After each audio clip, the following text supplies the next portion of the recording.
But that was later. In the meantime, Haussmann's project went forward. Paris became new, so did Parisians. The separations between work, family, and leisure forced by the new map of the city were internalized by the newly atomized, autonomous individuals of the new Paris. After all, the whole notion of individualism was a modernism, a function of one's subjective choice of what to do with free income and free time. The commune was a comma in Haussmann's sentence. He had won. Paris became a city of symbols, power, and desire. Social life was like a lottery. If everyone has a chance to buy a ticket, everyone has a chance to win.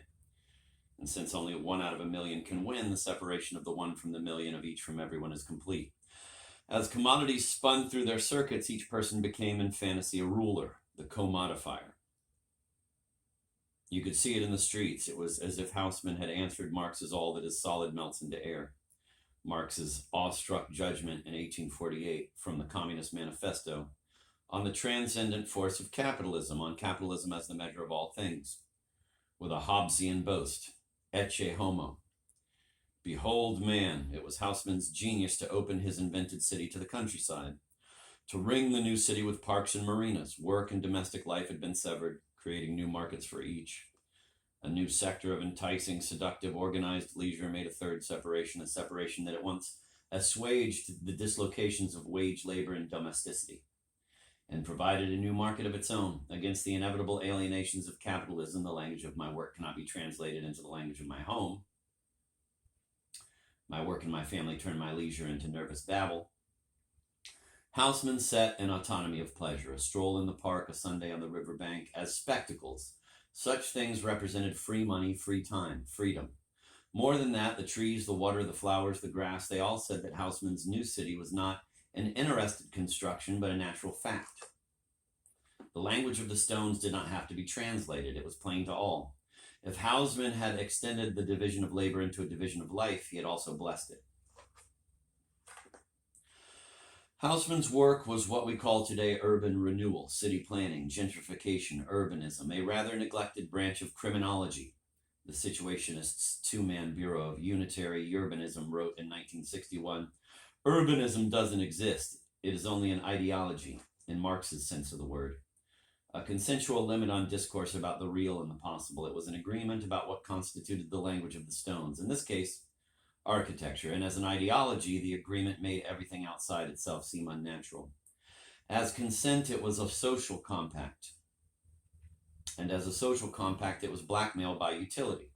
Modern capitalism dissuades people from criticizing architecture with the simple argument that people need a roof over their heads, just as television is accepted on the grounds that people need information and entertainment. People are made to overlook the obvious fact that this information, this entertainment, and this kind of dwelling place are not made for them, but without them and against them. The whole of urban planning can be understood only as a society's field of publicity propaganda. That is, as Bob Geldof tried to say a quarter century later, as the organization of participation in something in which it is impossible to participate.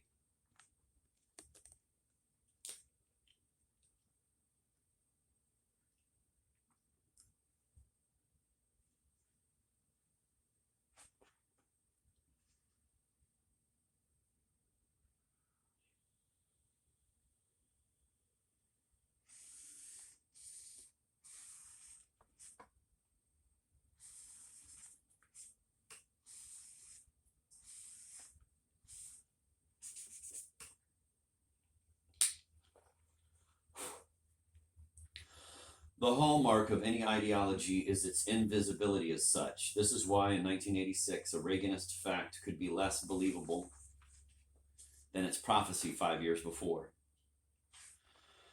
There were protests against Haussmann in his time. By the Situationists' time, his Paris was no longer a new city, but the only city, the model for modernity, the visible fact of modern life. If its ideology was invisible, how to fight it, how to begin speaking a new language, not of stones, but of human beings? The criticism of architecture was a locus of what the Situationists called revolution. And the Situationists were vague. They spoke of the coordination of artistic and scientific means of denunciation, then of situationist bases for an experimental life, acting as bridgeheads for an assault, fueled by all the tensions of daily life on the manipulation of cities and their inhabitants. They were clearest when they sounded most desperate. We must spread skepticism toward those bleak, brightly colored kindergartens. The new dormitory cities of both East and West. Only a mass awakening will pose the question of a conscious construction of the urban milieu. Like all revolutionaries stranded in a present without revolution, the Situationists looked back. It was the Paris Commune that represented the only realization of a revolutionary urbanism to date, attacking on the spot the petrified signs of the dominant organization of life, understanding social space in political terms, refusing to accept the innocence of any monument. As always with the Situationists, one has to slow down. What do monuments have to do with revolution? Debord in the Society of the Spectacle. The first phase of the domination of the economy over social life brought into the definition of all human realization the obvious degradation of being into having. The present phase of the total occupation of social life by the accumulated results of the economy leads to a generalized sliding of having into appearing, from which all actual having must draw its immediate prestige and its ultimate function. Simultaneously, all individual reality has become social reality, directly dependent on social power and shaped by it. It is allowed to appear only to the extent that it is not.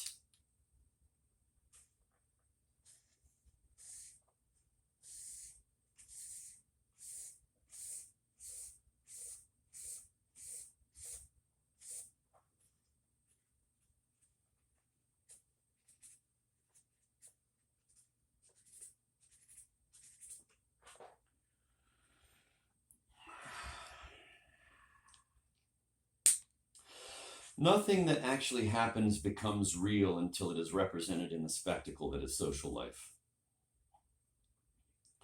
after which it becomes unreal and passes into its opposite. Wow.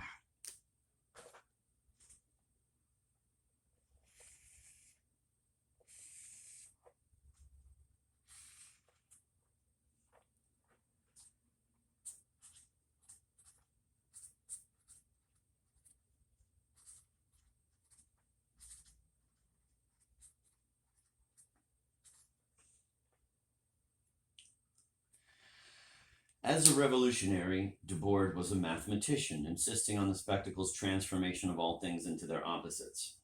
He spoke of a reversible connecting factor in modern society, the very thing that made modern society modern, the principle of negation growing within the structures of domination. This was the location of the revolutionary impulse on the new terrain of the spectacle, of social life as symbolism. If a monument was a symbol, the spectacle concentrated on a single point, then a demolition of symbols was the surest way to reveal the invisible terrain on which people actually lived.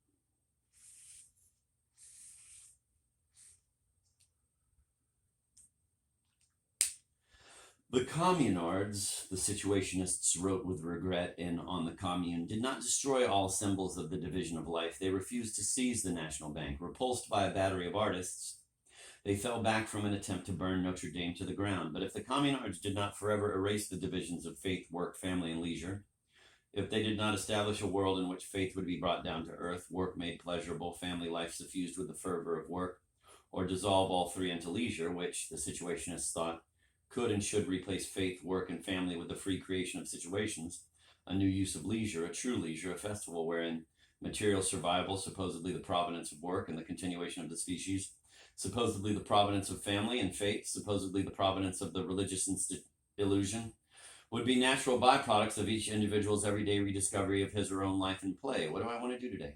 If the communards did not do that, they did at least pull down the Vendôme column.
144 feet tall, 4 feet taller than the Dansk crosses, it was a symbol of the first Napoleon, of military glory, the territorial expansion of life as it already was, of domination celebrated as freedom.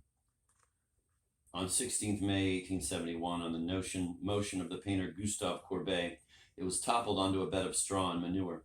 To Hausmann's Ecce Homo, the communards offered Shelley's Ozymandias. The act was reimagined just short of a century later by Gerard van der Loon. Tonight, to the consternation of the duly delegated authorities, an unkempt mob of anarchists clad in body paint and fright wigs stormed the Houses of Parliament following their frenzied participation in the intergalactic sonic sit-in at the Royal Albert Hall. After laying siege to the Speaker's podium, they used their cigarette lighters to fuse the works of Big Ben into a bronze statue of Smokey Robinson. So do anarchist myths float free and occasionally touch down. In 1967. In 1967, a year before French students and workers reenacted the Paris Commune in the uprising of May 68, about the time Gerard van der Loon was contriving his fantasy, situationist notions about revolution were patent nonsense. The situationists, Henry Lefebvre wrote then, proposed not a concrete utopia, but an abstraction. Do they really believe that one fine day or one decisive evening, people will look at each other and say, enough, to hell with work, to hell with boredom, let's put an end to it, and that everyone will then step into the eternal festival and the creation of situations?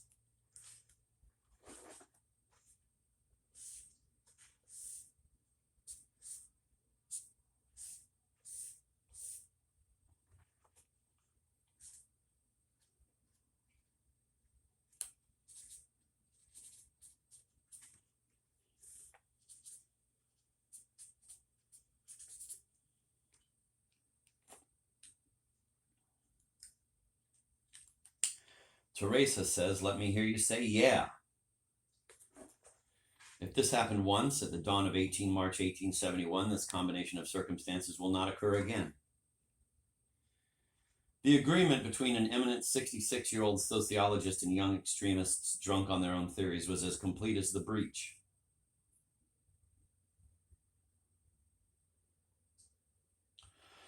The agreement that the commune had been a rejection of boredom in favor of festival. Those words were not part of conventional critical discourse. They were part of a discourse that once Lefebvre and the situationists had invented together. In the aftermath of the Second World War, Lefebvre was the chief theorist of the French Communist Party.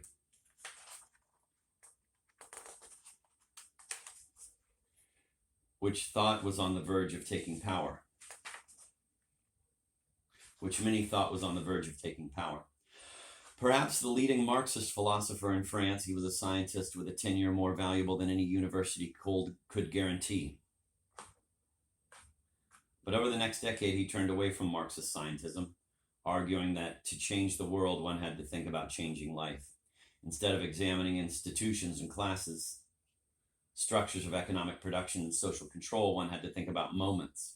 Moments of love, hate, poetry, frustration, action, surrender, delight, humiliation, justice, cruelty, resignation, surprise, disgust, resentment, self-loathing, pity, fury, peace of mind. Those tiny epiphanies, Lefebvre said, in which the absolute possibilities and temporal limits of anyone's existence were revealed. The richness or poverty of any social formation could be judged only in the terms of these evanescences. They passed out of consciousness as they had never been, but in their instance they contained the whole of life. Once, perhaps in the Middle Ages, every moment had been part of a visible totality. Just as the language of religion was part of the language of work. In the modern world, where God was dead and the division of labor divided every sector of life from every other, each moment was separate and none had a language. Still, what if one took a moment as a passageway to totality? What if one based one's life on the wish to affirm the moment of love or negate the moment of resignation?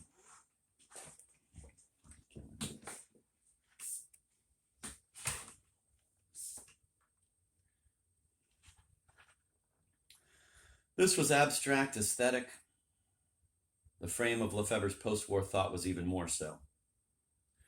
Moments, he said, appeared on a mysterious, unmapped territory he called la vie quotidienne. Everyday life, a mode of being defined most readily in the negative. Whatever remains after one has eliminated all specialized activities.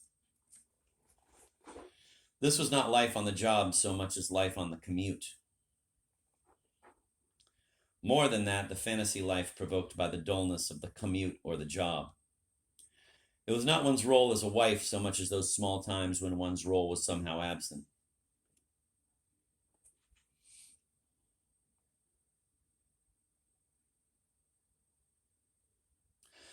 And for a few seconds, one reinvented oneself out of nothing society recognized as real. Everyday life was a realm of repetition, pettiness, depression, of boredom, mutely interrupted by seemingly meaningless desires for heroism, adventure, escape, revenge, freedom.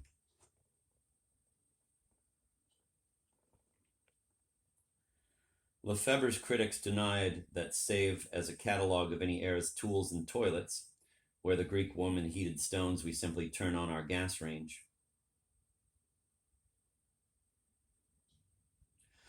Everyday life existed at all. Speaking in 1961 at a conference convened by Lefebvre, Guy Debord called it the measure of all things. He was speaking by means of a tape recorder.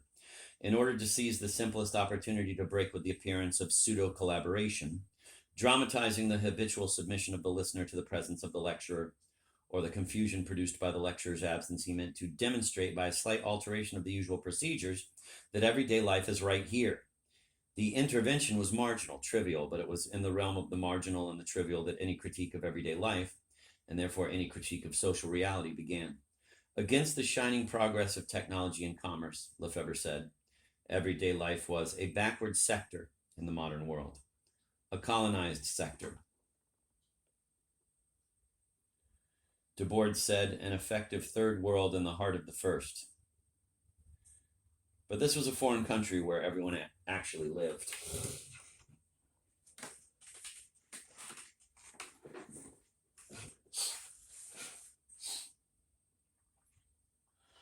Everyday life, as Lefebvre conceived it, first in Introduction à la critique de la vie quotidienne in 1947, then in many books over the next 20 years, was a milieu as unsatisfied as it was silent. As silent as it was ubiquitous. It was implicit in his work that outside of novels, poetry, and music, outside of art, moments no more had a language in the Soviet Union than they did in France. But if those moments could be given a language, a political language, they could form the basis for entirely new demands on the social order. What if one said no to boredom and demanded surprise, not for a moment, but as a social formation? That was not Marxism. Marx would have understood it. Lefebvre's theories were rooted in Marx's romantic 1844 economic and philosophical manuscripts, which in the late 1920s Lefebvre had translated and published. He bid the party to pursue them. He was turned aside. The Soviet administrators of the canon deemed these early studies of alienation vaporous juvenilia, suppressed them, and Lefebvre went along, making his reputation in 1939 with Le Materialisme Dialectique.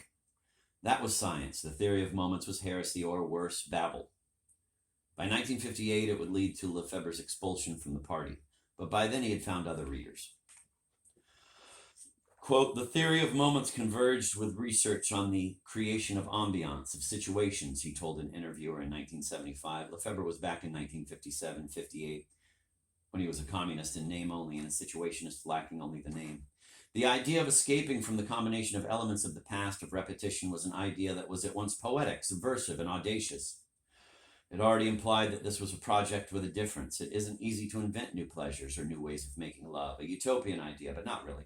Since effectively we created a new situation, that of exuberance and friendship, that of the subversive or revolutionary microsociety, in the very heart of a society which, moreover, ignores it. It was, Lefebvre said of his relationship with the new situationists, a love story. He spoke of laying aside all mistrust, all ambition, all schemes. In an atmosphere of passionate oneness, we would talk far into the night. We drank sometimes. There were other stimulants, and these nights had an earnestness and affection. It was more than communication. It was a communion. Moments constructed as situations can be considered moments of rupture, of acceleration, revolutions in individual everyday life, the situationists wrote in 1960. Soon Lefebvre and Debord, traveling together through France, contrived the idea of the Communist Festival. And then, Lefebvre said, naturally, without warning, times changed, love changed. The situationists published their On the Commune. Then Lefebvre published his The Meaning of the Commune. The situationists attacked it as base plagiarism, and Lefebvre would scorn the abstractions he had passed on to them. I miss the friendship, he said in 1975. I don't give a damn. He went back and forth as if he would never get over it. I hardly read their attacks. Why attach any importance to it? The important thing is the period of effervescence, of discovery, of friendship, of something irretrievable. Once it's lost, it can't be replaced. The Commune, Lefebvre and Duport decided, created a city free of planning. A field of moments, visible and loud, the antithesis of planning, a city that was reduced to zero and then reinvented every day. That was the agreement. The breach by 1967, after Lefebvre and the Situationists had not spoken for years, was that Lefebvre thought utopia was only art, and the Situationists thought art on the level of utopia was life itself. Realized art was a Situationist catchphrase. What it meant was realized life.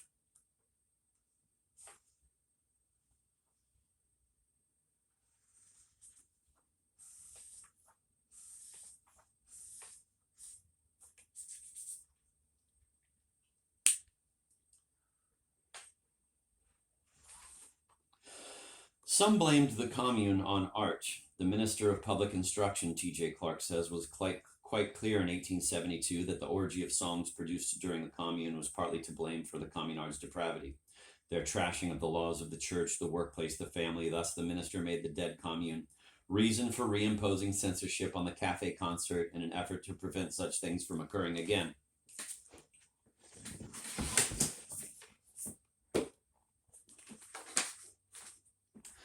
In the 1860s, when the Commune was only the paranoid dream of Louis Velu, some of those who heard Teresa thought they heard a call to revolution. She was polystyrene. If this ugly fat woman could demand complete freedom, so could anyone. If she could lose and find herself in the rabble, so could you. I'm part of it, complete freedom meant. No one knew. It was most readily defined in the negative, not this gap between the heaven promised and the new advertisements and the everyday satisfactions I can buy. Not this sense that when I leave my work for my family and bring my family to a Sunday in the park, my leisure feels like work. Not this mad conviction that I'm a stranger in my own hometown, that at work I feel like a machine, that in the park I feel like an advertisement, that at home I feel like a tourist. Why doesn't my life match Teresa's demands on me?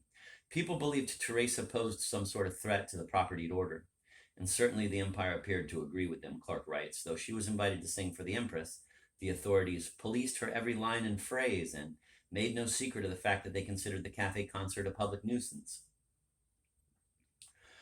A public nuisance is a triviality. Officials who shut them down, be they those who monitored Teresa, those who in 1956 permitted Elvis Presley to perform but without moving any part of his body, or those who banned Sex Pistols shows, generally give voice less to real fears than to a lust for free publicity.